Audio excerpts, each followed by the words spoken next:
selanjutnya kita akan mendengarkan pembelajaran bersama firman dengan Ibu Alida. Ibu Alida, kami juga menyediakan untuk membaca firman yang dari Ibu, ada Ibu Indah Nimayer ya. Silakan Ibu. Baik, saya share screen dulu. Shalom semuanya. Hari ini judul pelajarannya adalah penciptaan dan kejatuhan Adam. Ya, akan ada 3 bagian yang akan kita bahas. Yang pertama adalah penciptaan Adam, kedua kejatuhan Adam, dan ketiga perjanjian keselamatan. Bahannya diambil dari buku 1 dan buku 5 dari sejarah penebusan yang ditulis oleh pendeta Abraham Pak. Kejadian 2 ayat 7. Ketika itulah Tuhan Allah membentuk manusia itu dari debu tanah dan menghembuskan nafas hidup ke dalam hidungnya. Demikianlah manusia itu menjadi makhluk yang hidup. Ya, nah ini adalah bagaimana Adam dibentuk oleh Allah. Sekarang kita mau lihat bagaimana hewan dibentuk oleh Allah. Kita baca ayatnya, Kejadian 2 ayat 19, Ibu Indah. Lalu Tuhan Allah membentuk dari tanah Ibrani atau Menha Adamah segala binatang hutan dan segala burung di udara.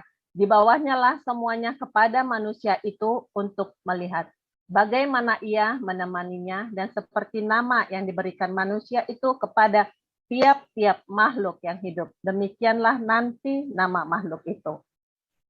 Ya. Selanjutnya Indah ada di tempatnya Ibu Nalida. Kalau kita lihat di sini, nanti yang kalau ada warna orange nggak usah dibaca, Bu. Ya, kalau kita lihat di sini, baik manusia maupun hewan itu sama-sama dari tanah, ya kan? Nah, tetapi kalau kita lihat dalam bahasa aslinya, dalam bahasa Ibrani, ternyata kalau waktu Allah menciptakan manusia, itu ada tambahan kata apar. Kita lihat di sini. Apar minha adama, apar. Nah, apa artinya apar? Apar ternyata adalah debu tanah yang halus. Ya, jadi ini memberitahukan bahwa waktu Allah membentuk manusia, Allah memakai debu tanah yang halus. Sedangkan pada binatang tidak dipakai debu tanah yang halus. Dari sini saja kita lihat bahwa sosok manusia itu sudah lebih unggul daripada ciptaan-ciptaan lain. Ya, karena dasarnya sudah agak beda, ya kan? Nah, kemudian kalau kita perhatikan lagi di Kejadian 2 ayat 7, dikatakan setelah dibentuk dari debu tanah, kemudian diberikan nafas hidup Allah. Barulah Allah bilang manusia itu menjadi makhluk yang hidup. Sedangkan tadi, waktu kita baca Kejadian 2 ayat 19, pada waktu Allah menciptakan binatang, tidak diberi nafas hidup Allah. Ya, tapi setelah itu dia kata-kata berikutnya kita baca binatangnya hidup kan? Ya. Nah, dari situ apa artinya debu tanah? Apa artinya nafas hidup? Berarti ini bukan nafas hidup secara hurufiah ya, seperti itu. Karena ternyata beda banget. Pada manusia dikasih nafas hidup Allah, dan pada binatang hanya tanah saja. Nah, apa artinya debu tanah? Nah, debu tanah ini adalah sesuatu yang tidak berharga kan? Karena sebanyak apapun debu tanah tetap tidak ada nilainya.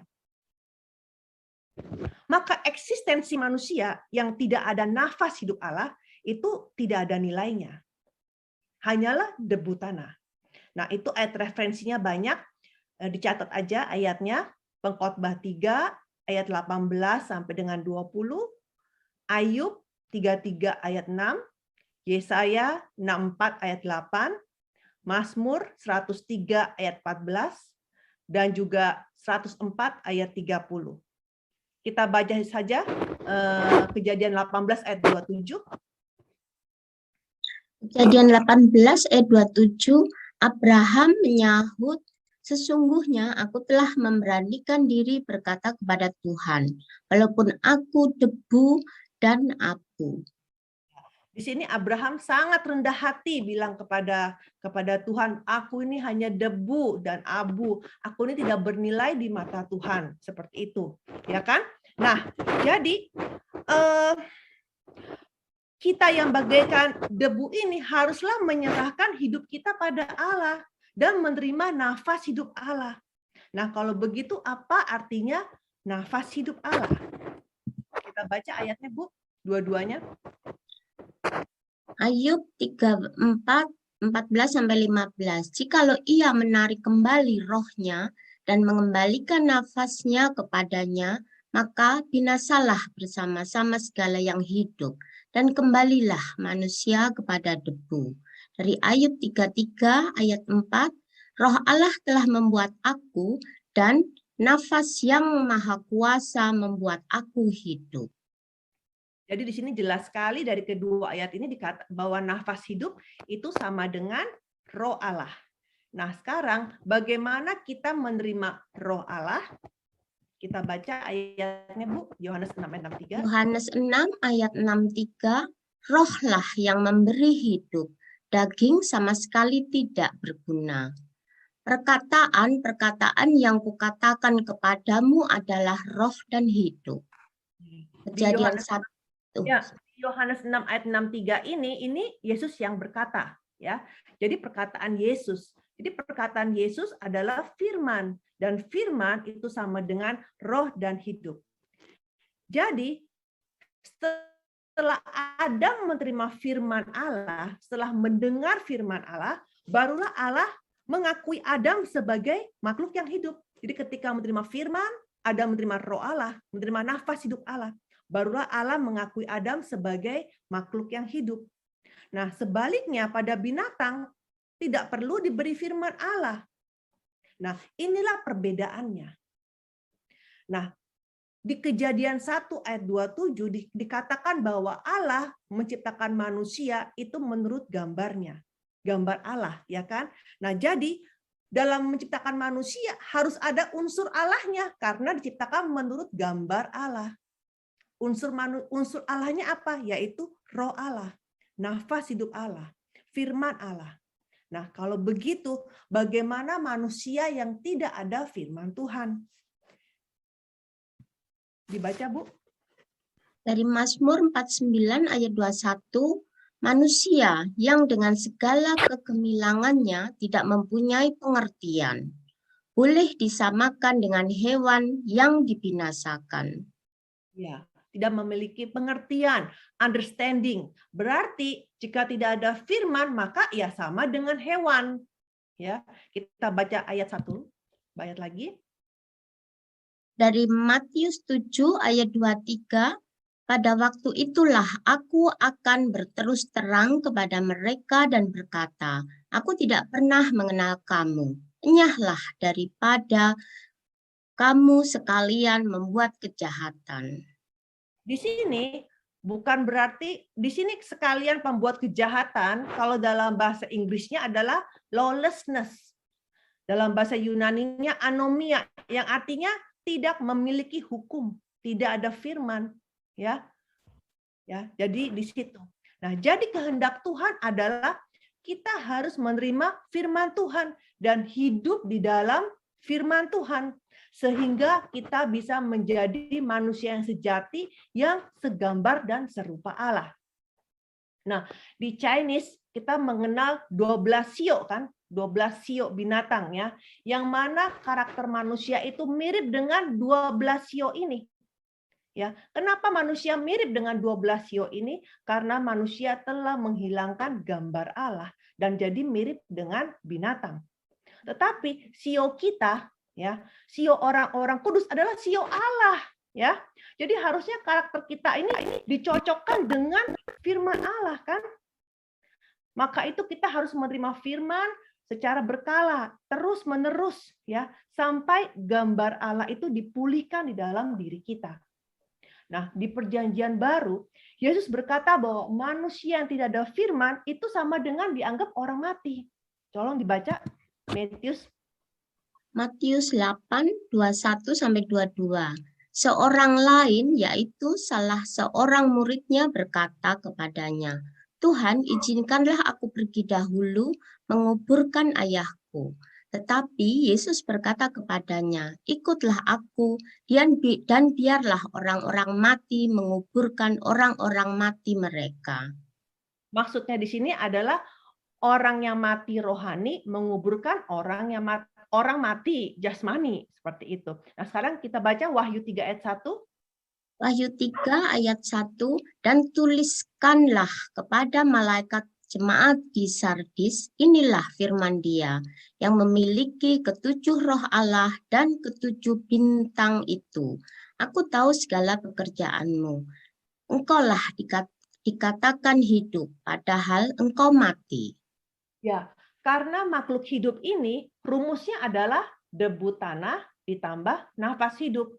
Ya kan? Jadi jika tidak ada nafas hidup, ya belum menjadi makhluk hidup. Dianggap mati. Nah, sekarang Adam setelah diciptakan, Adam ditaruh di tempat Eden. Kita baca. Kejadian 2 ayat 15. Tuhan Allah mengambil manusia itu dan menempatkannya dalam Taman Eden untuk mengusahakan dan memelihara taman itu. Nah, Taman Eden di sini dalam bahasa Ibrani adalah Gan Eden. Ya, Gan ini berasal dari kata ganam, ya, yang artinya memagari di sekelilingnya, menutupi atau melindungi, ya. Dan kemudian Eden itu artinya halus, gembira, sukacita, ya. Jadi Taman Eden adalah taman gembira, taman sukacita yang dibedakan dengan wilayah lain dan tempat yang ada perlindungan khusus dari Allah. Ya, di Alkitab itu Taman Eden sering disebut sebagai Taman Allah atau Taman Tuhan. Itu ayatnya Yeskiel 28 ayat 13, 31 ayat 8 sampai 9, Kejadian 12 ayat 10 dan Yesaya 51 ayat 3. Jadi di sini kehidupan yang bersama dengan Allah adalah kehidupan yang penuh dengan sukacita, ada damainya. Nah, Allah ingin agar manusia itu hidup kekal bersama dengan Allah. Ya, Allah bercakap-cakap dengan manusia di Taman Eden, itu artinya manusia sedang menerima firman Allah.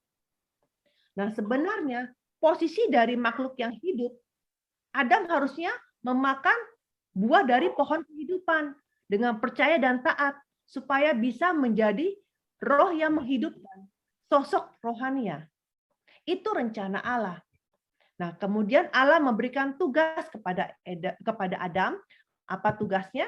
Kalau kita tadi udah baca ayatnya di Kejadian 2 ayat 15, di situ tugas Adam adalah mengusahakan dan memelihara taman itu. Nah, mengusahakan dalam bahasa Ibrani artinya abad, yang artinya bekerja, membajak, berusaha, beribadah. Dan kemudian memelihara sendiri, di sini dalam bahasa Ibrani adalah syamar, yang artinya mewaspadai, melindungi, memperhatikan, mempertanggungjawabkan, mengawasi. Nah, dua kata kerja ini, abad dan syamar, ya, di kemudian hari dipakai ketika para imam dan orang-orang Lewi melayani di bait suci. Itu nanti kita belajar di buku ke-6, ya.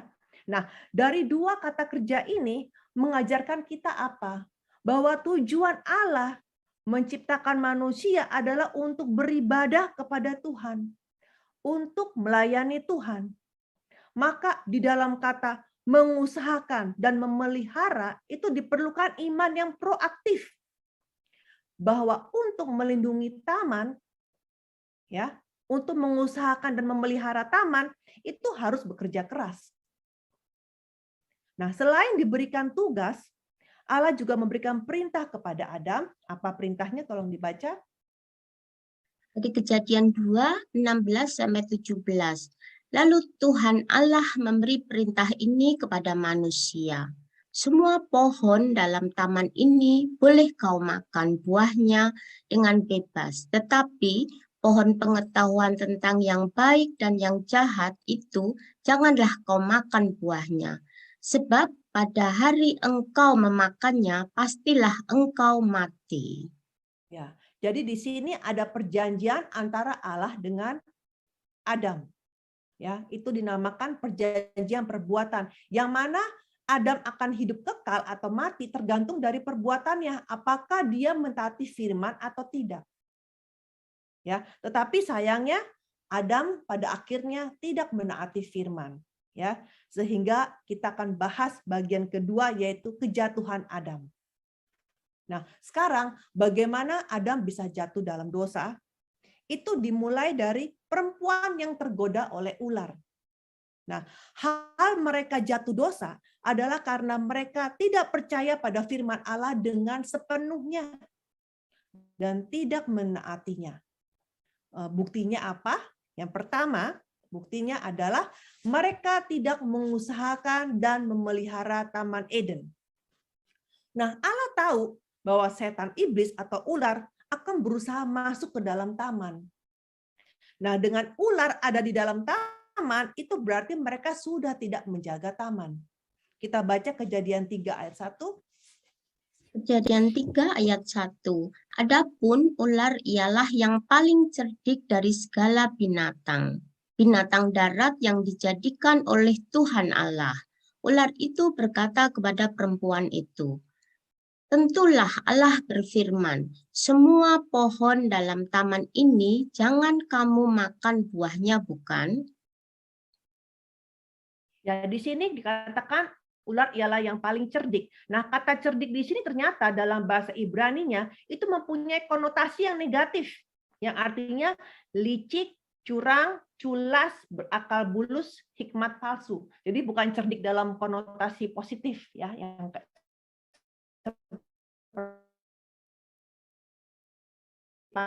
pandai gitu, bukan, ya. Dan juga Ibrani, sungguhkah demikian? Jadi ini bentuk pertanyaan. Jadi sebenarnya bicara dengan licik akan ia tahu rahasianya, dan perempuan itu tanpa sadar membocorkan rahasianya. Seperti itu, ya kan? Kadang-kadang kalau kita bergaul sama orang yang suka bergosip, ya, misalkan, ya, terus dia pengen tahu semua rahasia itu, ya, maka dia akan muter-muter bicaranya sampai akhirnya kita termakan dan kita akhirnya terlepas membuka rahasia seperti itu, ya kan? Kita baca Kejadian 3 ayat 23. Kejadian 3 ayat 2 dan 3. Lalu sahut perempuan itu kepada ular itu, buah pohon-pohonan dalam taman ini boleh kami makan, tetapi tentang buah pohon yang ada di tengah-tengah taman, Allah berfirman, jangan kamu makan ataupun raba buah itu, nanti kamu mati. Iya, jadi di sini harusnya Hawa tinggalkan saja ular itu, atau tanya aja sendiri sama Allah gitu, ya kan. Tetapi di sini perempuan meladeni, ya, meladeni pertanyaan si ular itu. Dan karena itu perempuan tanpa sadar kasih tahu lokasi pohon itu ada di tengah-tengah taman, ya. Maka itu Rasul Paulus memperingatkan kita di Efesus 4 ayat 27, janganlah beri kesempatan kepada iblis. Nah, supaya jangan diberikan kesempatan kepada iblis, maka kita harus berjaga-jaga senantiasa. Ya, kenapa kita harus berjaga-jaga? Karena iblis itu tidak tidur. Iblis itu terus muter-muter keliling-keliling mencari orang yang dapat ditelannya. Ya, seperti itu. Jadi bukti pertama adalah mereka tidak menjaga dan mengusahakan taman itu karena ular bisa masuk. Nah, bukti yang kedua adalah perempuan menambah dan mengurangi firman. Ya, nah Alkitab memperingatkan bahwa, ya, jika seseorang menambah atau mengurangi firman, maka akan ditimpakan malapetaka dan bagian dari pohon kehidupannya akan diambil. Itu ada tertulis di Wahyu 22 ayat 18 sampai 19. Nah, sekarang kita lihat tadi kan udah dibaca Kejadian 3 ayat 23, ini perempuan ini bilang kan. Nah, saya bandingkan dengan tadi firman Allah, perintah Allah, yaitu di Kejadian 2 di ayat 16 sampai 17. Kita lihat di sini perbedaannya apa? Yaitu si perempuan mengurangi kata semua. Semuanya dibuang, ya. Semuanya dibuang, tetapi perempuan malah menambah, yaitu raba. Padahal Tuhan tidak bilang dilarang meraba gitu. Tuhan hanya bilang tidak boleh dimakan, kan? Ya kan? Tetapi perempuan menambah, jangan kamu makan ataupun raba. Ya, jadi menambah dan mengurangi seperti itu. Ya. Jelas ya Bu ya di sini Bapak Ibu ya. Kemudian bukti yang ketiga adalah perempuan mengubah firman. Ya, kita lihat di sini perempuan berkata, Allah berfirman, jangan kamu makan ataupun raba buah itu, nanti kamu mati. Tetapi Allah bilang, sebab pada hari engkau memakannya, pastilah engkau mati. Jadi kata pastinya diganti menjadi nanti. Kalau bahasa Inggrisnya dibilang, you will die, kamu akan mati. Ya. Nah, tapi saudara-saudara, kita tahu kan story-nya bagaimana setelah mereka makan, kan mereka tidak langsung mati seperti makan buah apel yang beracun kan? Mereka tetap hidup kan? Bahkan Adam hidup sampai 930 tahun. 930 tahun hampir 1 abad. Ya kan? Kalau gitu apa maksud Allah bilang kamu pastilah engkau mati? Nah, ini artinya ketika mereka makannya, detik itu juga, saat itu juga roh Allah meninggalkan mereka. Jadi roh Allah meninggalkan mereka sehingga mereka menjadi sosok yang tidak punya nafas hidup Allah. Sehingga mereka hanyalah debu tanah. Berarti saat itu juga mereka mati rohani. Ya, tolong dibaca Efesus 2 ayat 1.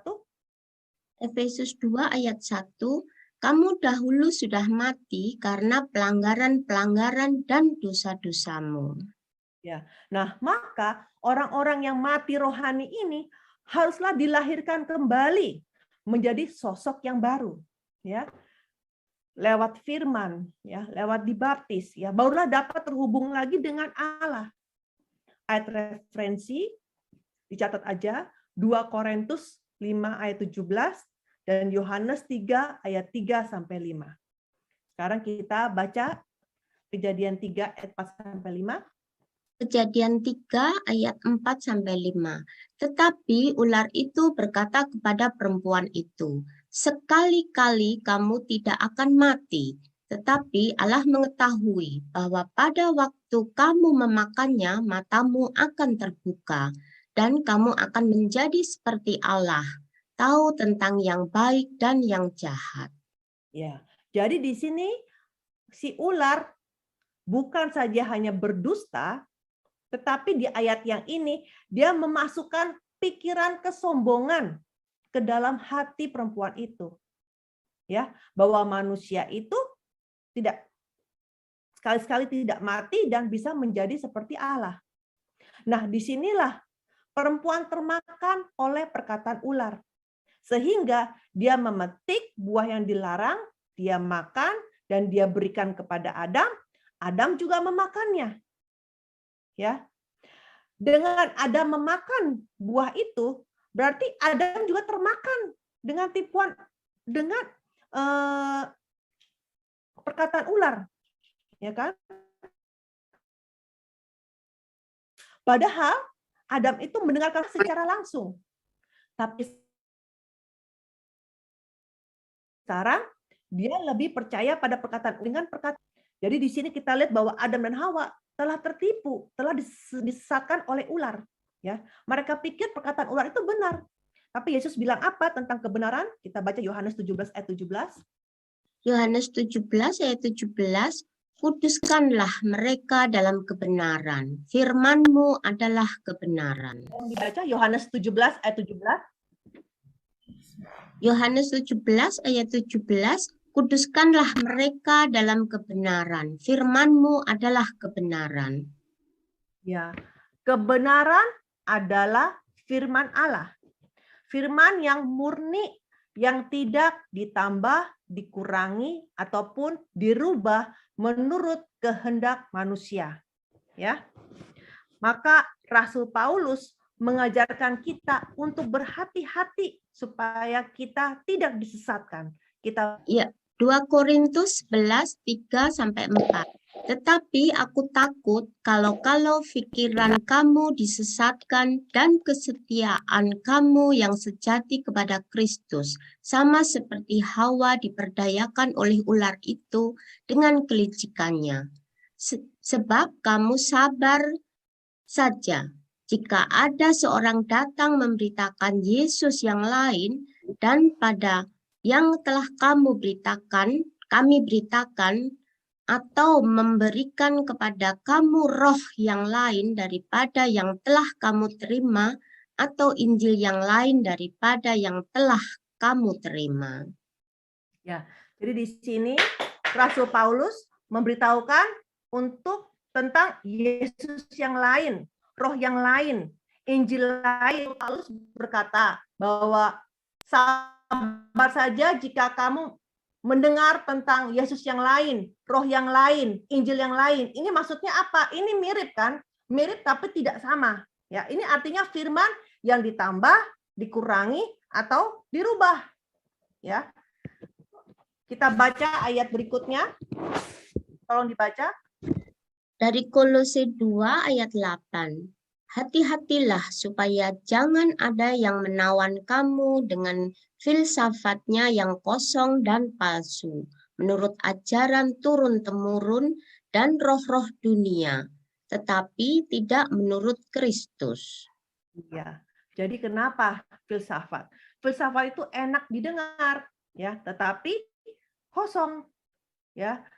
Nah, jadi di sini Kolose 2:8 dikatakan hati-hatilah supaya jangan ada yang menawan kamu dengan filsafatnya yang kosong dan palsu, ya, menurut ajaran turun-temurun dan roh-roh dunia, tetapi tidak menurut Kristus, ya. Jadi memang kenapa? Karena filsafat itu enak didengar, ya, tapi sebenarnya kosong, ya.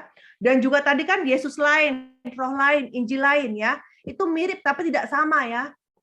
Contohnya, sekarang ini lagi ngetren kan, memang di Alkitab dibilang hubungan sesama jenis memang dilarang. Tetapi sekarang banyak sekali gereja-gereja, mungkin terutama mungkin di Amerika ya, kalau di Indonesia belum ada, ya kan, yang mana sampai ada pemberkatan pernikahan untuk sesama jenis seperti itu.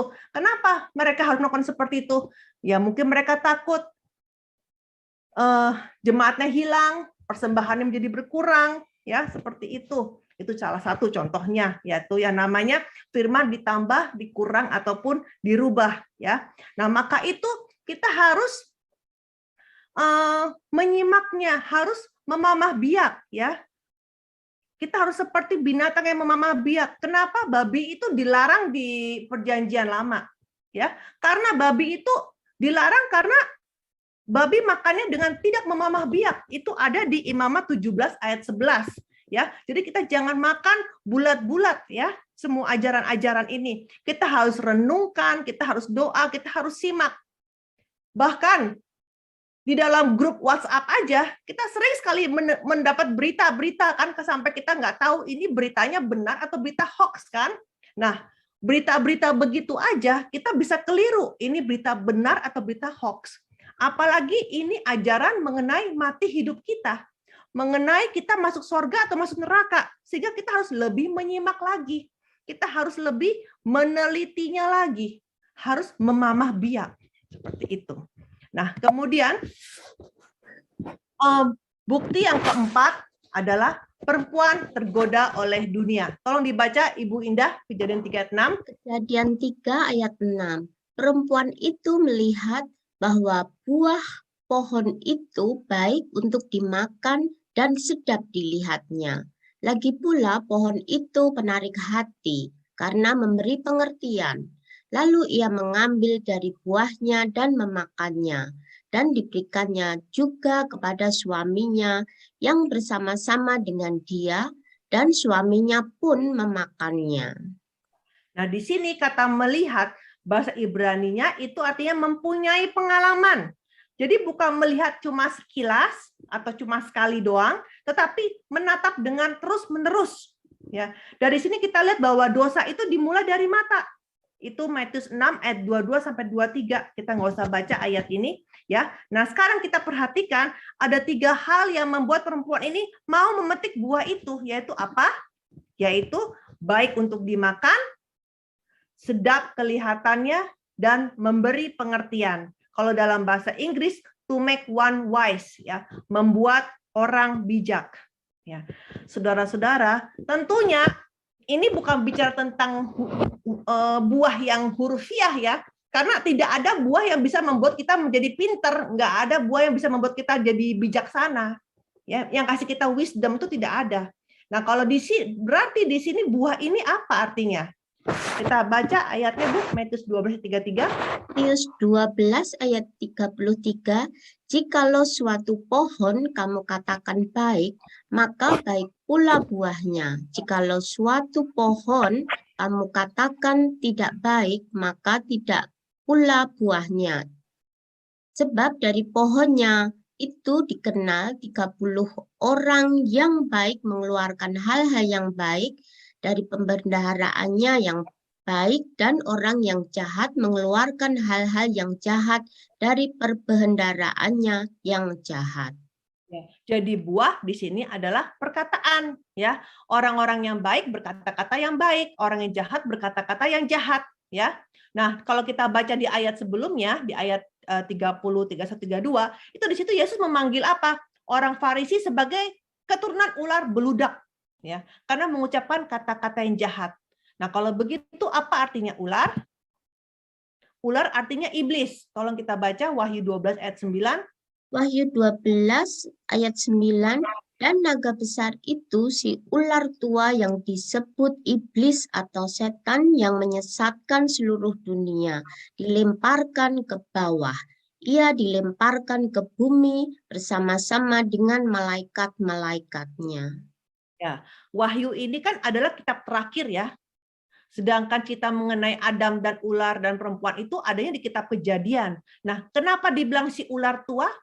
Karena sudah berjalan 6.000 tahun, dan sekarang ini akhir zaman adalah bukan ular kecil zamannya Adam, tapi udah ular tua, naga besar, ya kan? Jadi di sini di akhir zaman yang menggoda orang-orang beriman adalah naga, ya, udah bukan ular kecil lagi, ya. Bahkan di Wahyu pasal 12 dikatakan ekor naga itu menyeret bintang-bintang di langit dan melemparkannya ke bumi. Artinya apa? Bintang-bintang di langit ini menyimbolkan orang-orang yang percaya, yang punya iman, kan? Itu pun bisa tergoda oleh setan dan terseret oleh ekor naga. Seperti itu, ya. Nah, sekarang kita lihat sekali lagi, ya. Baik untuk dimakan, sedap kelihatannya, memberi pengertian. Nah, ciri-ciri dari buah pohon pengetahuan baik dan jahat ini, bukankah semua manusia mau memakannya? Ya kan? Kalau kita lihat dalam bahasa aslinya, baik ini, kata baik itu artinya berlimpah, manis, baik, ya kan? Terus kata sedap dalam bahasa aslinya itu mengingini dengan serakah, ya. Terus memberi pengertian itu lebih hikmat, kebijaksanaan, kepintaran. Ini semua adalah gambaran dunia. Kita baca 1 Yohanes 2 ayat 15 sampai 16. 1 Yohanes 2 ayat 15 sampai 16. Janganlah kamu mengasihi dunia dan apa yang ada di dalamnya. Jikalau orang mengasihi dunia, maka kasih akan Bapa tidak ada di dalam orang itu. Sebab semua yang ada di dalam dunia, yaitu keinginan daging dan keinginan mata serta keangkuhan hidup, bukanlah berasal dari Bapa, melainkan dari dunia. Ya, jadi di sini kita lihat dunia menawarkan 3 hal. Keinginan daging, keinginan mata, dan keangkuhan hidup. Keangkuhan hidup itu artinya membanggakan diri, bangga gitu ya. Nah, jika kita menginginkan 3 hal ini, berarti kita ya seperti Adam, sudah memetik buah pengetahuan baik dan jahat, dan kita sudah tertipu oleh iblis. Ya, dan dikatakan bahwa kasih Bapa sudah nggak ada dalam diri kita, ya, sehingga pada akhirnya kita hanya binasa. Ya, godaan dunia ini sangat sulit, ya. Nah, kita lihat ini kalau kita bandingkan, ya, sama ini semua 3 ini, ya.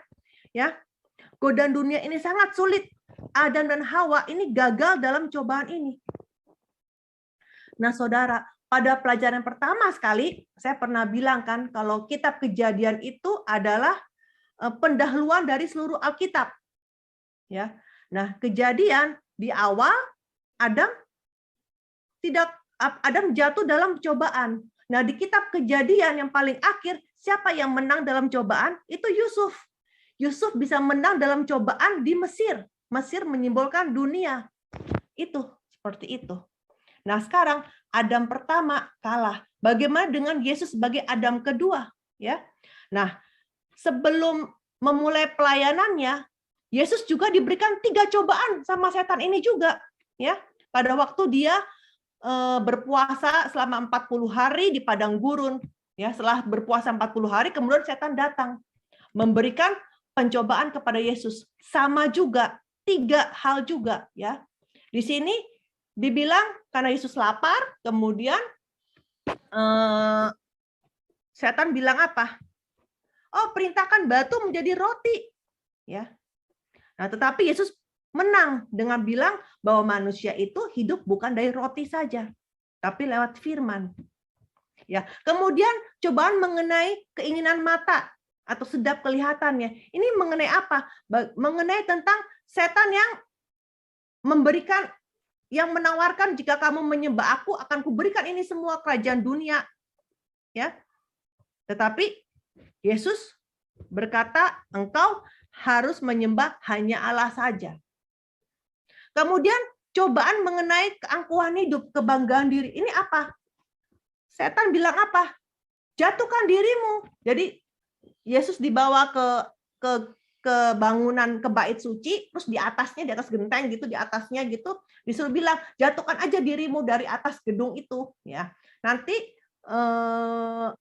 malaikat akan datang dan menggendong kamu gitu, seperti itu.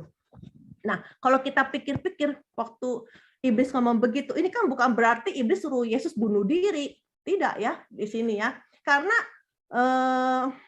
iblis tahu bahwa Yesus ini adalah anak Allah ya. Malaikat akan datang untuk menolong Yesus. Coba kita bayangkan ya, Yesus itu menjatuhkan diri dari atas, kemudian malaikat-malaikat menggendong dia. Itu kan adalah pemandangan yang spektakuler ya. Itu bisa saja Yesus menjadi bangga ya, bangga pada diri dia ya. Kan keren banget gitu kan ya, turun gitu ya. Terus sampai ke tanah seperti itu dengan tidak jatuh ya. Nah, kalau sudah begitu, semua orang yang melihat akan tepuk-tepuk tangan, ya kan? Kalau sudah begitu, semua orang langsung percaya sama Yesus, nggak perlu Yesus itu disalib. Nggak perlu ya, semua langsung percaya bahwa dia itu, oh, juru selamat ya, aku percaya, seperti itu ya kan. Nah, tapi di sini Yesus menang dengan 3 pencobaan ini ya.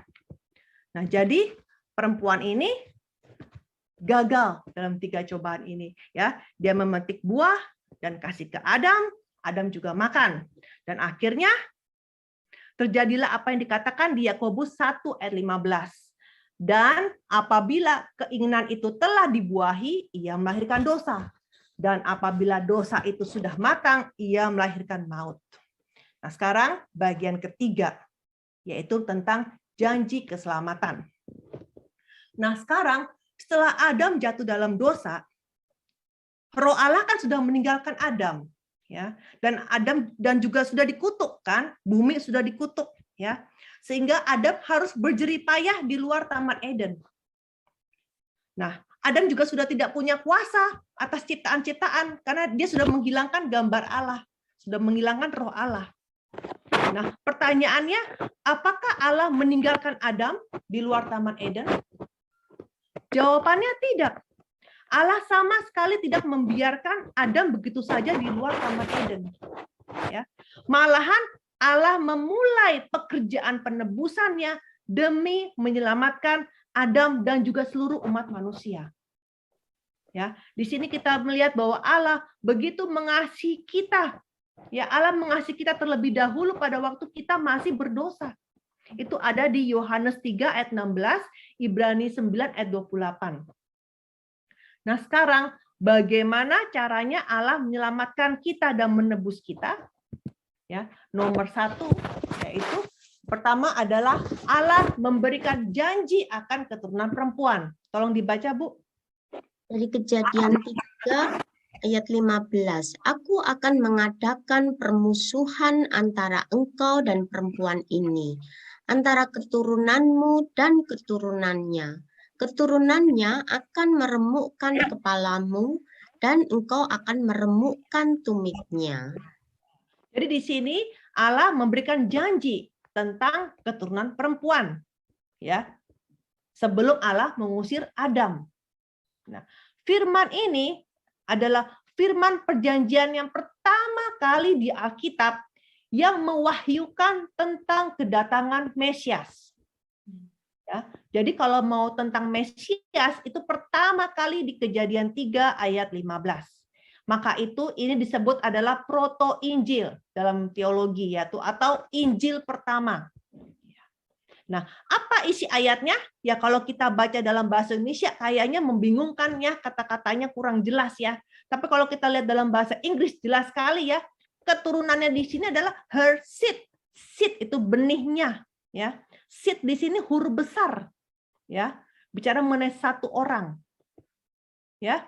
Dan her seed ini siapa? Laki-laki yaitu he, ya kan? He, ya. Nah, memang coba ini semua pakai kata ganti ya. Sekarang kalau kita rubah dengan bahasa sehari-hari yang tidak memakai kata ganti, saya terjemahkan seperti begini. Allah akan mengadakan permusuhan antara ular dan perempuan ini. Antara keturunan ular dan keturunan perempuan. Ya. He, ini maksudnya Mesias itu Yesus. Yesus akan meremukkan kepala ular. Dan ular akan meremukkan tumit Yesus. Nah, itu saya terjemahkan gampangnya seperti itu, ya. Nah, sekarang kenapa Yesus dibilangnya keturunan perempuan? Karena apa? Coba kita baca. Yesaya 7 ayat 14. Yesaya 7 ayat 14. Sebab itu Tuhan sendirilah yang akan memberikan kepadamu suatu pertanda. Sesungguhnya seorang perempuan muda mengandung dan akan melahirkan seorang anak laki-laki dan ia akan menamakan dia Immanuel. Ya, dalam bahasa Inggris itu perempuan muda adalah virgin kan. Nah, di sini artinya bahwa Yesus itu datang melalui perawan Maria yang dikandung daripada Roh Kudus. Karena itu disebutnya keturunan perempuan. Sedangkan semua manusia itu lahir dari benih laki-laki, dari keturunan laki-laki. Ya. Karena itu ini sangat spesial. Keturunan perempuan karena di dunia hanya cuma satu, yaitu Yesus, keturunan perempuan itu yang dikandung dari Roh Kudus. Nah, ini Yesaya sudah bernubuat 700 tahun sebelum Yesus lahir. Ya, bahwa Yesus akan datang lewat dikandung lewat seorang perawan. Dan di Matius 1 ayat 23 di sini juga tentang malaikat yang berbicara kepada Yusuf, suaminya Maria, ya. Ini dikandung dari Roh Kudus dan kau beri nama dia Yesus, ya. Yesus Immanuel, ya. Nah, kemudian di dalam Kejadian 3 ayat 15 juga dinubuatkan kan bahwa keturunan perempuan akan meremukkan kepala ular. Ya. Nah, sekarang yang namanya bagian tubuh, kalau kaki putus, tangan putus masih bisa hidup, tapi kalau kepala putus tidak bisa hidup, ya kan? Nah, di sini maksudnya apa? Yesus meremukkan kuasa setan dengan sempurna. Ya, itu ada di Wahyu 20 ayat 10, referensinya 1 Korintus 15 ayat 22, ayat 25 sampai 26, 1 Yohanes 3 ayat 8, Ibrani 2 ayat 14. Sedangkan ular juga meremukkan tumit Yesus. Maksudnya apa? Ini bicara mengenai Yesus yang akan dipakukan di atas kayu salib. Ya. Nah, jadi kita lihat di sini kedua hal ini semuanya digenapi di atas kayu salib. Ya. Setan pikir dengan memakukan Yesus di atas kayu salib, setan menang. Ya. Tapi justru dengan kematian Yesus malah Yesus menghancurkan kuasa dosa dan maut. Kita baca ayatnya, Ibrani. Dari Ibrani 2 ayat 14b, supaya oleh kematiannya ia memusnahkan dia, yaitu iblis yang berkuasa atas maut. Ya, nah sekarang apakah Adam percaya pada janji ini, yaitu janji tentang Mesias? Adam percaya bahwa janji ini pasti akan digenapi. Keturunan perempuan pasti akan datang lewat keturunan Adam. Inilah yang kita sebut namanya iman. Ya. Ibrani 11 ayat 1 dikatakan iman adalah dasar dari segala sesuatu yang kita harapkan dan bukti dari segala sesuatu yang tidak kita lihat, ya kan? Jadi kita percaya pada pengharapan meskipun kita tidak lihat. Sama sekarang kerajaan sorga, kita percaya sorga itu ada meskipun kita tidak melihat, itu namanya iman. Ya. Nah sekarang buktinya apa? Adam percaya. Kan seperti itu kan, ya, bahwa keturunan perempuan itu akan datang. Nah, kita lihat bahwa di Kejadian 3 ayat 20, setelah Adam menerima janji ini, Adam baru memberikan nama istrinya yaitu Hawa. Kita baca Kejadian 3 ayat 20. Kejadian 3 ayat 20, manusia itu memberi nama Hawa kepada istrinya, sebab dialah yang menjadi ibu semua yang hidup. Ya, tadinya nama perempuan itu belum ada kan, ya. Baru setelah dikasih janji mengenai keturunan perempuan, barulah ada memberikan nama istrinya yaitu Hawa, ya. Jadi ini mendeklarasikan bahwa Hawa menjadi ibu semua yang hidup, ya. Jadi baik Adam, Hawa dan semua keturunan-keturunannya itu akan menerima janji hidup kekal. Dan keyakinan ini terhadap janji ini itu semakin dikuatkan tiap kali dia memanggil istrinya Hawa, Hawa, ya, tiap kali, ya, seperti itu, ya.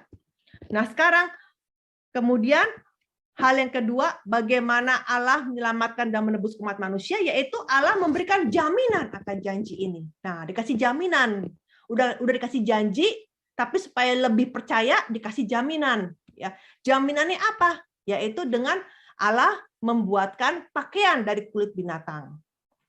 Tolong dibaca Kejadian 3 ayat 21. Kejadian 3 ayat 21, dan Tuhan Allah membuat pakaian dari kulit binatang untuk manusia dan untuk istrinya itu, lalu mengenakannya kepada mereka. Ya, pakaian dari kulit binatang, bahasa Ibraninya adalah ketonet, ya. Ketonet itu adalah pakaian yang memanjang dari bahu sampai ke lutut. Itu namanya ketonet. Ya, nah pakaian ini pakaian yang menutupi aib dari orang berdosa. Ya, nah saudara, untuk bisa dijadikan pakaian, tentunya binatangnya harus mati dulu kan? Jadi dari pakaian ini sudah menubuatkan bahwa Yesus harus mencurahkan darahnya di atas kayu salib sebagai korban tebusan. Ya, dan darah Yesus itu menutup aib dari orang berdosa. Itu di Yesaya 53 ayat 4 sampai 6. Matius 20 ayat 28. Kita baca Matius 20 ayat 28. 20 ayat 28, sama seperti anak manusia datang bukan untuk dilayani, melainkan untuk melayani dan untuk memberikan nyawanya menjadi tebusan bagi banyak orang. Jadi di sini pakaian dari kulit binatang ini pakaian perlindungan bagi orang yang berdosa. Nah, Adam dan Hawa, dia harus hidup di tanah yang keras, yang banyak semak duri di mana mereka harus berjerih payah, ya kan, untuk mendapatkan hasil. Nah, maka bagi semua umat manusia yang tinggal di bumi ini, pasti terdapat duri yang menusuk-nusuk diri dia, ya, dan memberikan penderitaan baik secara mental maupun jasmani. Jadi semua orang, ya, baik itu orang yang beriman atau orang tidak beriman, itu pasti pernah tertusuk duri, ya. Ketika suami atau istri kita, anak kita, mertua, menantu, bahkan atasan di tempat kerja itu kadang-kadang berkata-kata yang menyakiti hati kita, itu kan seperti ditusuk-tusuk oleh duri di hati kita, ya kan? Jadi di dalam kehidupan dunia ini pasti ada air mata kesedihan, ya, kekhawatiran, ya, dan duka cita, ya. Waktu Yesus itu habis waktu masih setelah disunatkan, dia dibawa ke bait suci kan. Di bait suci itu ada Simeon dan Hana. Simeon bilang apa sama Maria? Ada pedang yang akan menusuk hati kamu gitu kan.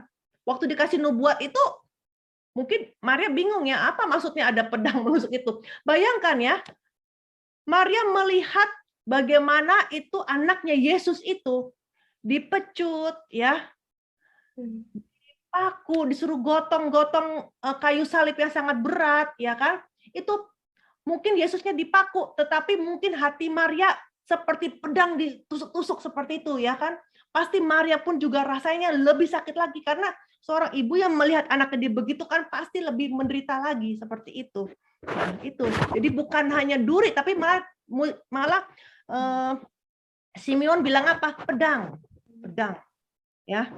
Nah, kemudian kalau kita lihat tadi di ayat yang setelah dia membuat pakaian itu, Allah sendiri yang mengenakan pakaiannya kepada Adam dan Hawa, ya kan? Nah, ini maksudnya apa? Bahwa keselamatan itu hanya terjadi lewat kasih karunia Allah. Karena manusia yang berdosa tidak bisa menyelamatkan dirinya. Ya, ayat referensi itu ada di Efesus 2 ayat 8 dan di Roma 3 ayat 10, ya. Dari Kita Efesus baca 2 ayat 8, sebab karena kasih karunia kamu diselamatkan oleh iman. Itu bukan hasil usahamu, tetapi pemberian Allah. Ya. Nah, sekarang bagaimana perasaan Adam yang menerima pemberian dari Allah ini, pakaian dari kulit binatang ini? Tentunya Adam sangat terharu kan? Dan dia pasti menghargai pakaian ini. Karena ini adalah bukti jaminan bahwa nanti Allah akan menepati janji. Selama hidupnya, kemungkinan Adam itu bersaksi tentang Injil kepada keturunan-keturunannya. Tentang keturunan perempuan yang akan datang untuk menyelamatkan umat manusia. Ya, jadi Adam mewariskan iman ini kepada keturunan-keturunannya.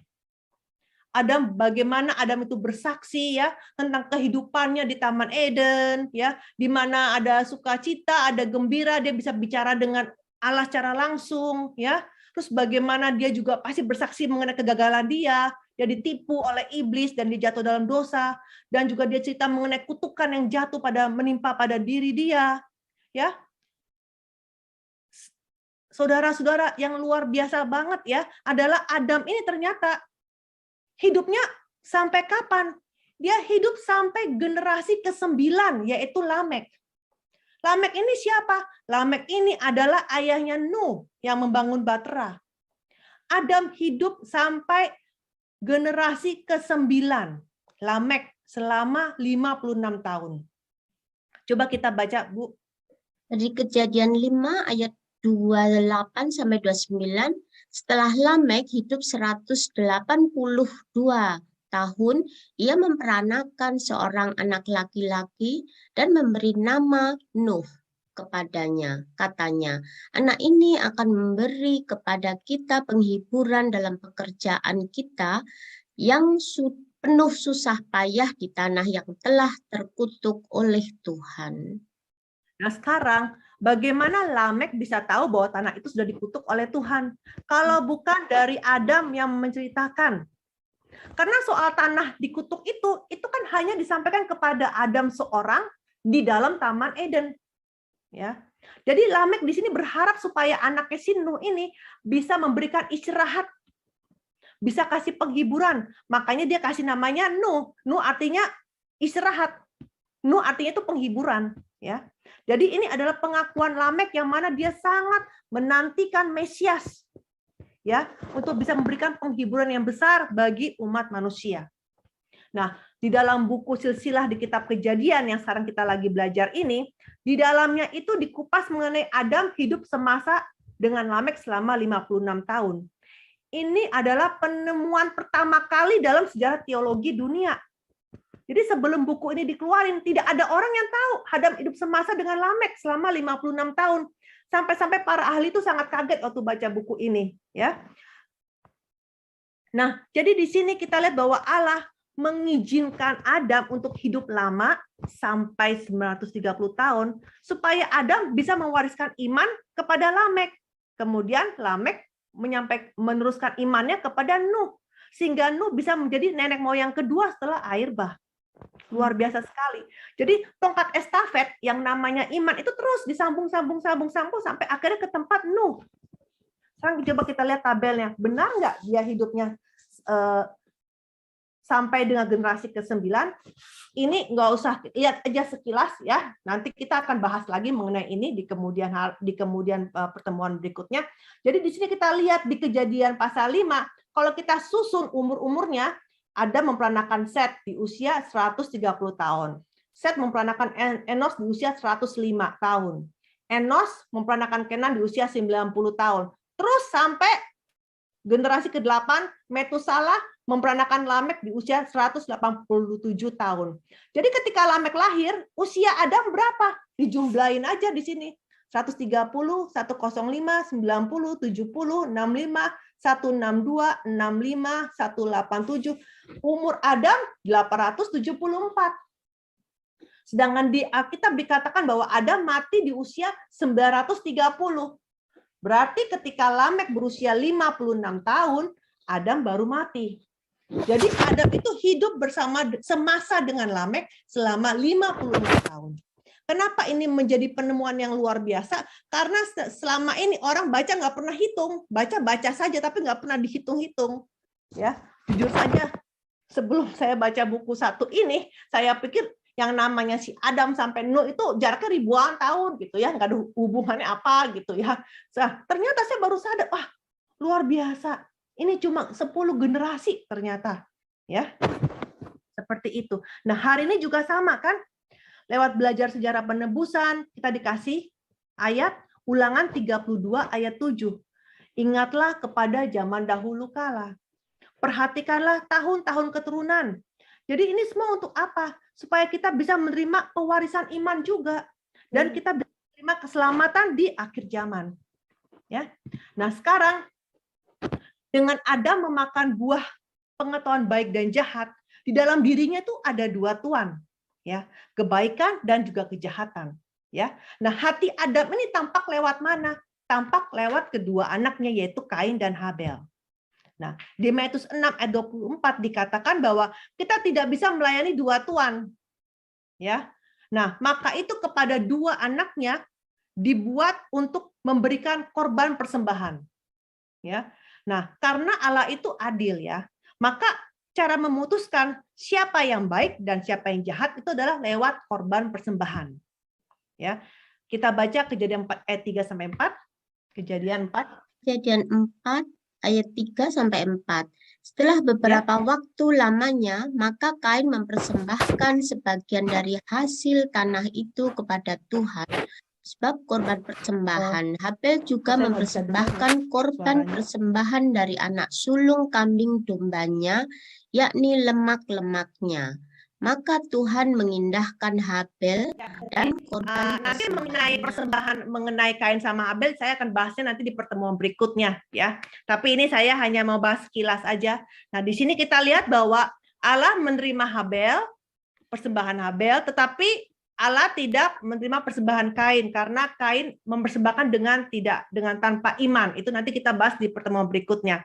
Nah, tetapi singkat cerita itu Kain menjadi marah dan dia bunuh Habel, ya kan? Nah, tentunya setelah dia bunuh Habel, kemudian Allah memberikan anak ketiga sebagai pengganti Habel, yaitu Set. Ya, kalau kita lihat, nah ini lihat gambar ini. Nah, ini dia, ya. Kita ngelihat ini, berarti anak Adam ada 3 kan? Kain, Habel, sama Set. Habel sudah mati sehingga menjadi Kain sama Set. Ya. Nah, dari sinilah silsilah Adam terbagi menjadi 2 keturunan, yaitu keturunan Kain dan keturunan Set. Kain mewakili keturunan orang yang tidak beriman dan Set mewakili keturunan orang beriman. Kalau begitu Yesus datang dari mana? Dari keturunan Kain atau dari keturunan Set? Ya sudah pasti dari Set, ya kan? Dari keturunan orang yang beriman kan Yesus datangnya. Nah, Saudara, apakah Adam ini bertobat? Adam itu bertobat, itu bisa dilihat dari kelahiran anak ketiganya. Coba ya kita bayangkan Saudara. Di dalam rumah tangga ada tragedi yang besar di mana kakak bunuh adik. Ya, terus kakaknya pun setelah bunuh adiknya, dia pun pergi meninggalkan orang tuanya. Jadi pada hari yang sama, ya kan, kedua anaknya sudah mati. bagi Adam. Yang satu mati jasmani, yang satu mati rohani. Ya, coba kita baca. Dari Kejadian 4 ayat 16. Lalu Kain pergi dari hadapan Tuhan dan ia menetap di tanah Nod di sebelah timur Eden. Yang uniknya bukan Kain pergi dari Adam, tapi dari hadapan Tuhan. Jadi dia bukan hanya meninggalkan rumah orang tuanya, dia meninggalkan Tuhan, dia meninggalkan iman. Ini maksudnya di sini, ya. Jadi di sini kita lihat bahwa Adam kehilangan kedua anaknya sekaligus. Jadi betapa sedihnya mereka sebagai orang tua, ya. Pasti Adam penuh penyesalan ya. Aduh, kenapa ya aku sampai mesti makan itu buah itu, ya kan?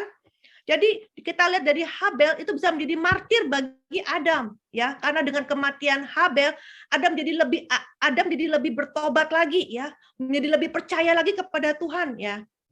Nah, saudara, Kain sama Habel bisa kasih persembahan, itu pasti dari Adam kan yang mengajarkan mereka, ya. Jadi meskipun Adam dan Hawa diusir dari Taman Eden, mereka masih percaya sama Tuhan, malah mengajarkan anak-anaknya supaya kasih persembahan kepada Tuhan. Ya, dan kemudian ketika Habel mati, Kain sudah pergi meninggalkan dia, ya. Kemudian dikatakan bahwa di usia Adam 130 tahun, ya, itu Set lahir. Coba kita baca Kejadian 4 ayat 25. Kejadian 4 ayat 25. Adam bersetubuh pula dengan istrinya, lalu perempuan itu melahirkan seorang anak laki-laki dan menamainya Set. Sebab kata Allah telah mengaruniakan kepadaku anak yang lain sebagai ganti Habel, sebab Kain telah membunuhnya. Di sini Adam bilang, Allah telah mengaruniakan kepadaku seorang anak. Ya, jadi di sini Adam mengakui bahwa Tuhan yang mengaruniakan, yang memberikan kasih karunia, yaitu Set. Jadi kita bisa menyimpulkan dari kelahiran anak ketiganya, yaitu Adam masih percaya sama Tuhan. Ya, kalau orang nggak percaya, orang yang tidak ada iman, nggak mungkin bilang, oh ini Allah yang kasih karunia, nggak mungkin, ya. Hanya orang yang percaya sama Tuhan bisa bilang Allah ini yang kasih karunia, seperti itu, ya. Dan kalau kita baca waktu kelahiran Kain, kejadian itu di Kejadian 1 pun, Kain pun bilang apa? Aku telah mendapat seorang anak laki-laki dengan pertolongan Tuhan. Jadi selalu dia bilang ini dari Tuhan, gitu, seperti itu. Ya, jadi jelas sekali di luar Taman Eden, ya, Adam dan Hawa tetap percaya sama Tuhan dan dia terus menginjil keturunan-keturunan Set, ya, mewariskan iman kepada mereka. Kesimpulan, ya. Nah, setelah Adam diusir dari Taman Eden, Allah kasih perintah lagi.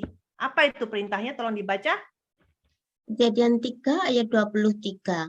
Lalu Tuhan Allah mengusir dia dari Taman Eden supaya ia mengusahakan tanah dari mana ia diambil. Ini mirip kan? Tadi di dalam Taman Eden dibilang mengusahakan tanah. Ternyata setelah diusir, perintahnya sama, mengusahakan tanah. Jadi di sini inti sari dari sejarah penebusan adalah mengusahakan tanah. Ya, Adam dalam bahasa Ibrani artinya manusia. Nah, Taman Eden itu adalah tanah. Itu bicara tentang hati manusia. Ya. Jadi mengusahakan tanah artinya memulihkan hati manusia yang telah jatuh dosa. Ya. Artinya sama dengan apa? Bertobat. Ya. Jadi tanah yang penuh semak duri, tanah yang keras, yang banyak batu, yang tandus, itu semua mesti dicangkul, dibajak supaya menjadi tanah yang subur.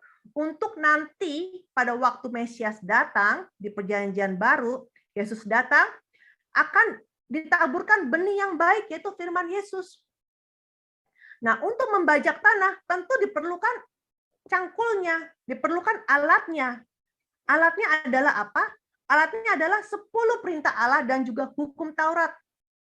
Ya, dan juga apa? Tentunya dikirim nabi-nabi untuk mengajarkan umat Israel. Tolong dibaca Yesaya 4 ayat 3.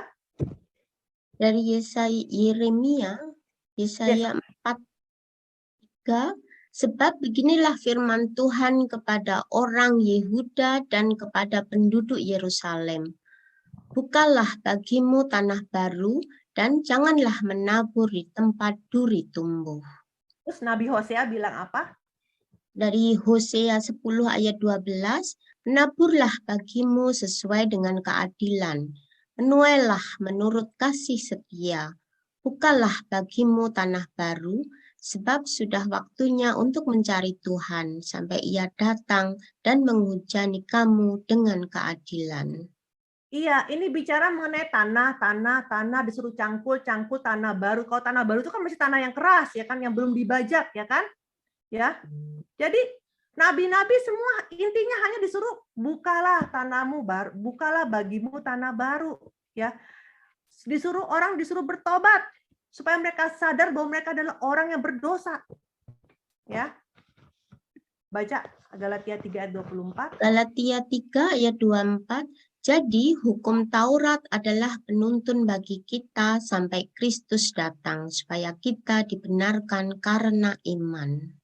Ya, nah hukum Taurat itu hanyalah penuntun. Maksudnya apa penuntun? Penuntun itu seperti cermin, ya. Coba misalkan ini ada sebuah negara. Kalau sebuah negara itu tidak ada hukum, ya, maka semua rakyat akan berbuat seenaknya, tidak merasa bersalah karena tidak ada hukum. Tapi ketika hukum itu diberikan, maka rakyat baru tahu, oh, saya salah ya. Saya salah ini, saya melanggar itu, ya. Seperti itu, ya. Sama juga dengan diberikan hukum Taurat, ya. Maka manusia jadi tahu, oh, aku ini orang berdosa gitu loh. Ya, tetapi sebagai cermin, apakah cermin bisa menghilangkan kotoran di muka kita? Enggak bisa. Cermin hanya bisa kasih tahu, kamu salah, kamu kotor mukanya di sini, mukanya kotor di situ, ya kan? Tapi nggak bisa menghilangkan kotoran itu, ya. Jadi artinya hukum Taurat itu hanya bisa membuat manusia sadar bahwa mereka adalah orang berdosa dan mereka perlu juru selamat. Maka itu mereka harus mengharapkan Mesias yang akan menghapus dosa mereka. Seperti itu. Jadi nabi-nabi di dalam perjanjian lama terus dikirim sampai siapa nabi terakhir di dalam perjanjian lama, yaitu Nabi Maleaki, ya kan? Nah, Nabi Maleaki tugasnya apa sebagai nabi terakhir? Tugas nabi terakhir adalah mengecek dong. Cek. Udah beres belum nih hatinya umat Israel? Karena Mesias akan datang. Dan datangnya seperti meteor yang nggak bisa ditunda-tunda lagi, ya kan? Tetapi ternyata apa yang terjadi? Ketika Nabi Maleaki melihat umat Israel, semuanya hidup dalam penuh kemunafikan. Ya, meskipun mereka pergi ke bait suci setiap hari Sabat, ya, mengadakan hari-hari raya, ya, kasih persembahan, tapi itu semua palsu, semua munafik, ya. Mereka kasih persembahan yang buta, yang pincang, yang kurus, yang penyakitan, seperti itu. Ya, jadi mereka itu seperti Kain yang hanya kasih dengan tanpa iman. Ya, berarti di sini kita lihat bahwa di zaman Nabi Maleaki belum ada pertobatan. Berarti tanahnya belum dicangkul ini. Nah, sekarang bagaimana ya caranya ya supaya mereka ini siap nanti pada waktu Mesias datang? Akhirnya apa? Dinubuatkan lagi. Kita perlu satu orang lagi nabi untuk supaya mereka bertobat. Maka Nabi Maleaki bilang apa? Tolong dibaca. Maleaki 3 ayat 1a, lihat aku menyuruh utusanku supaya ia mempersiapkan jalan di hadapanku, dengan mendadak Tuhan yang kamu cari itu ada masuk di baitnya. Waktu Yesus masuk ke bait suci nggak ada yang tahu kan, mendadak tiba-tiba Yesus masuk. Di Maleaki 4. Maleaki 4, 5-6a, sesungguhnya aku akan mengutus Nabi Elia kepadamu menjelang datangnya hari Tuhan yang besar dan dahsyat itu. Iya, waktu Mesias datang, Yesus lahir itu adalah hari Tuhan yang besar dan dahsyat, yang seperti kayak meteor ya, mau turun nggak bisa ditunda-tunda. Tetapi karena umat Israel hatinya belum siap, terpaksa harus dikirimin satu orang nabi lagi ya. Akhirnya Maleaki bilang apa? Kirim Nabi Elia. Nah, Nabi Elia ini siapa? Nabi Elia adalah nabi yang hidup-hidup pergi ke sorga kan dengan kereta berapi, ya kan? Seperti itu. Tetapi apakah di Perjanjian Baru ada Nabi Elia? Ya, Dan ternyata Nabi Elia ini siapa di Perjanjian Baru? Ya, Elia itu datang. Dia adalah Yohanes Pembaptis. Ya, coba Yohanes Pembaptis itu adalah Elia. Coba kita baca 3 kesaksian ini. Baca kesaksian malaikatnya, Lukas 1. Lukas 1 ayat 16 sampai 17a. Ia akan membuat banyak orang Israel berbalik kepada Tuhan, Allah mereka, dan ia akan berjalan mendahului Tuhan dalam roh dan kuasa Elia. Kesaksiannya Sakaria. Dari Lukas 1 ayat 76, dan engkau hai anak akan disebut Nabi Allah yang Maha Tinggi, karena engkau akan berjalan mendahului Tuhan untuk mempersiapkan jalan baginya. Kesaksiannya Yesus. Dari Matius 11 ayat 13 sampai 14, sebab semua nabi dan kitab Taurat bernubuat sehingga tampilnya Yohanes, dan jika kamu mau menerimanya, ialah Elia yang akan datang itu. Ya, jadi Yohanes Pembaptis adalah Elia yang dinubuatkan oleh Nabi Maleaki yang akan mempersiapkan umat Israel, mempersiapkan jalan supaya umat Israel itu bisa menyambut keturunan perempuan. Ya. Dan tentunya karena Yohanes Pembaptis itu mendahului Tuhan, akan berjalan mendahului Tuhan, berarti dia di depan dong, dia di depan. Ya, secara fisik memang Yohanes Pembaptis pun lahirnya 6 bulan lebih tua daripada Yesus. Jadi Yohanes Pembaptis umurnya 6 bulan lebih tua daripada Yesus. Ya, seperti itu. Nah, sekarang coba kita lihat apa pekerjaan Yohanes Pembaptis. Apa Dari seruannya? Matius 3 ayat 1 sampai 2. Pada waktu itu tampillah Yohanes Pembaptis di padang gurun Yudea dan memberitakan, bertobatlah sebab kerajaan surga sudah dekat. Kerajaan surga di sini adalah Yesus kan?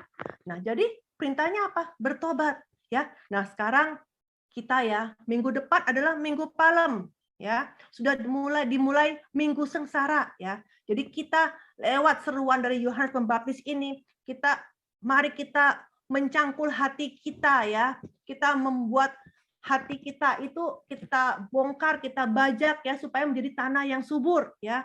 Kita harus lebih banyak bertobat, ya, lebih banyak baca Alkitab dan belajar firman dan merenungkan pengorbanan Yesus, ya, sehingga pada waktu hari kebangkitan, ya, hari kebangkitan Yesus, kemenangan Yesus itu menjadi kemenangan bagi kita semua, ya. Hari ini kita selesaikan pelajaran pada hari ini. Pada pertemuan berikutnya kita akan membahas tentang perbedaan antara 2 aliran garis keturunan Kain dan juga Set, dan kita akan membahas keturunan-keturunan Kain.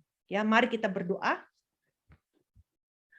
Allah Bapa, kami sangat sungguh bersyukur ya Bapa, karena Engkau telah mengirimkan Juru Selamat untuk menebus dosa-dosa kami. Bapa, kiranya Engkau mengampuni atas segala dosa kami yang mana kami hidup dengan penuh keinginan-keinginan dunia ini ya Bapa, dan juga hidup menurut kehendak kami sendiri. Bapa, tolong bimbing kami Bapa, dan kiranya Engkau memegang kami agar kami bisa berjalan tidak di jalan yang sesat. Dan tolong teguhkan iman kami agar kami bisa terus dengan setia mengikutimu. Kami berdoa dan mengucapkan syukur Bapa dalam nama Tuhan Yesus. Amin. Terima kasih Bu Alida untuk firman-Nya. Semoga setiap firman yang kita dengarkan pada siang hari ini menjadi firman yang hidup dan kita bisa menghidupi setiap firman yang kita dengar.